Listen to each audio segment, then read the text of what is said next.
There are Georgians who are sure our voting system works and those who are convinced it's not fair and that it influences elections. And that skepticism is partially why the Secretary of State wants new rules so everyone knows where and when audits happen to check election results. This after questions were raised about an audit held with no advance notice. 11 Live's Doug Richards joins us to explain why this matters. Doug? Well, Cheryl, this comes as critics say a pattern has emerged in recent weeks that shows the Secretary of State's office initiating political battles at a time when it should be building confidence in the state's new voting system. Thursday, a room full of volunteers at Ebenezer Baptist Church had created a phone bank to contact voters they say were at risk of getting purged from voter rolls. Making sure this voter purge doesn't take away the right to vote for people. Democrat Stacey Abrams was one of the callers. She founded a voter activist group called Fair Fight Action.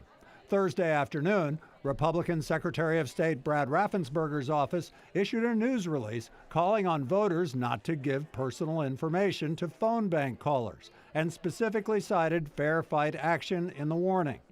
The CEO of Fair Fight Action says the calls were essential. Their data maintenance has been so poor in Georgia that we take time out regularly to encourage voters to check their status to ensure they are properly registered. This follows another instance last week when the Secretary of State said it was opening an official investigation into two people who had observed this month's elections in Bartow and Paulding counties.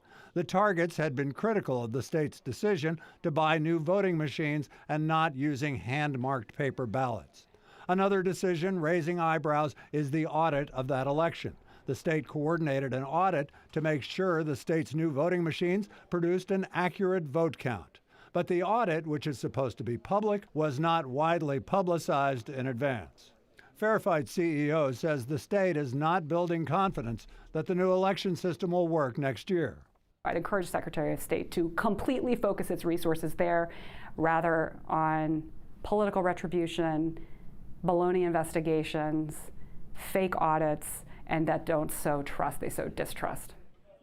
Now, the Secretary of State's announcement today seeking procedures for post-election audits comes as the state gears up to roll out thousands of new voting machines statewide for a presidential primary 4 months away. Cheryl. All right, Doug, thanks so much. And then 346 days away until the 2020 election with new twists and turns every day.